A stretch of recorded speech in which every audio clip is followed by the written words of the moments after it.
afterwards. Okay, this is for Professor Baum, and I'm throwing a monkey wrench in here. The paper you left in the car. All I want is a short answer, if there is one.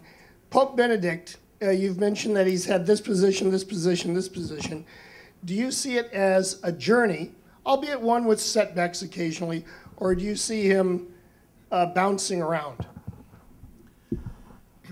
I mean, the big change in the Catholic Church was the Second Vatican Council, in which, in the document called Nostra Aetate, the Church, that is the bishop, the council, changed its position in regard to the world religions, and not only respected the world religions, but recognized that we share many values and truth with them, and in one sentence even suggests that the spirit in whom we believe is also active in hidden ways in other cultures and other religions.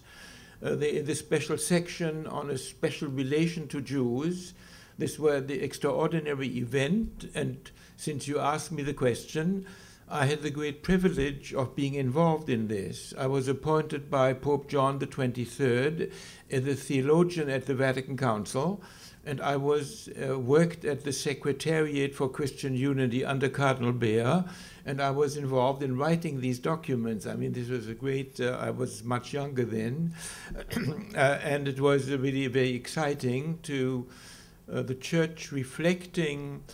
Yes, I want to mention this. This was not simply a kind of sort of diplomatic gesture. In a difficult situation, you compromise. This was based on deep reflection on the New Testament, because there are texts in the New Testament, especially the beginnings of the fourth gospel, where it says that in the beginning was the Word, and the Word was with God, and the Word was God. And then it says this Word became incarnate in Jesus, and then it continues and says that this Word enlightens every person coming into this world.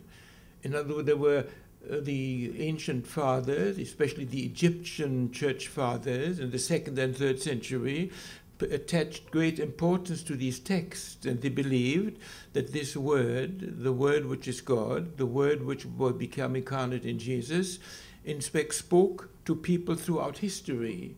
Wherever people loved their neighbor, whether other people looked for the truth, something beyond them happened to them. I'm sorry, I may not have been clear. I was wondering about the Pope himself. Yeah, but I want to say this. No, I want to say, first of all, the Catholic teaching on this is quite clear, even if the Pope now has some hesitations, because the Vatican Council is an ecumenical council and has much greater authority.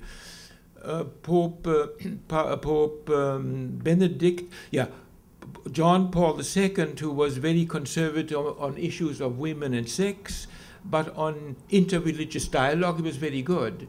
And he emphasized that Jews and Muslims and Christians believe in the same God, and he has wonderful texts about this. Joseph Ratzinger, who was cardinal at that time, as prefect of the Congregation of the Doctrine of Faith, had hesitations even with John Paul II.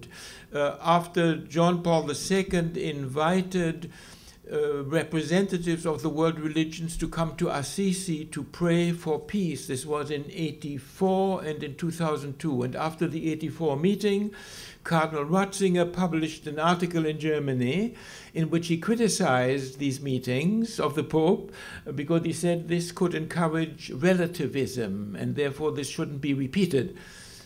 So the Cardinal was always ill at ease with this.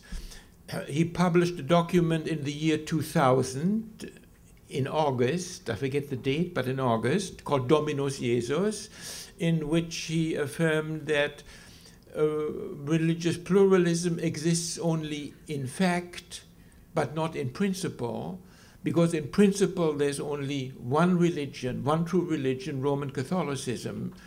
This document was a cold shower to ecumenically minded Catholics, and they criticized it severely. And I could go on. There are a number of, he warned against interreligious dialogue occasionally. But then, when he became Pope, it became worse for one moment in Regensburg, when he gave a terrible speech. I won't go into this. But then he changed his mind. When he went to Turkey in 2006, in November of 2006, he spoke to a group of Muslims. There he acknowledged that we believe in the same God. He had great respect for Islam. And he even said that Muslims and Christians should together give a witness to the one God in a world that is becoming increasingly secular. But after he was there, the Congregation for the Doctrine of Faith published again a note in which it said, be careful about interreligious dialogue, because we are meant to convert the whole world to Jesus Christ. So you wonder, where is he now? He went to Jerusalem in June of 2009, and as I mentioned before, he gave a magnificent speech to a group of Muslims, Jews, and Christians, in which he totally committed himself to interreligious dialogue, he gave theological reasons for his, declared the urgency.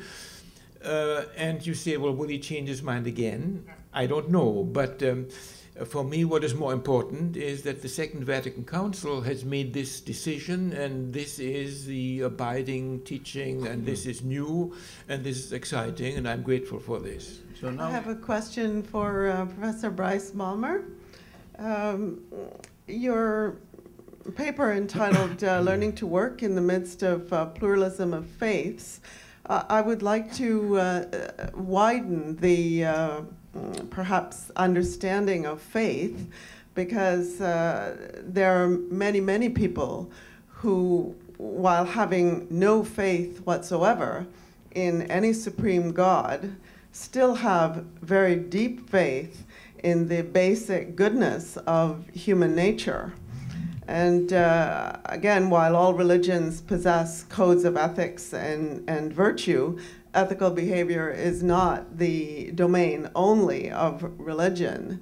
I think that we very often characterize secularism as being associated with materialism and greed, et cetera, et cetera.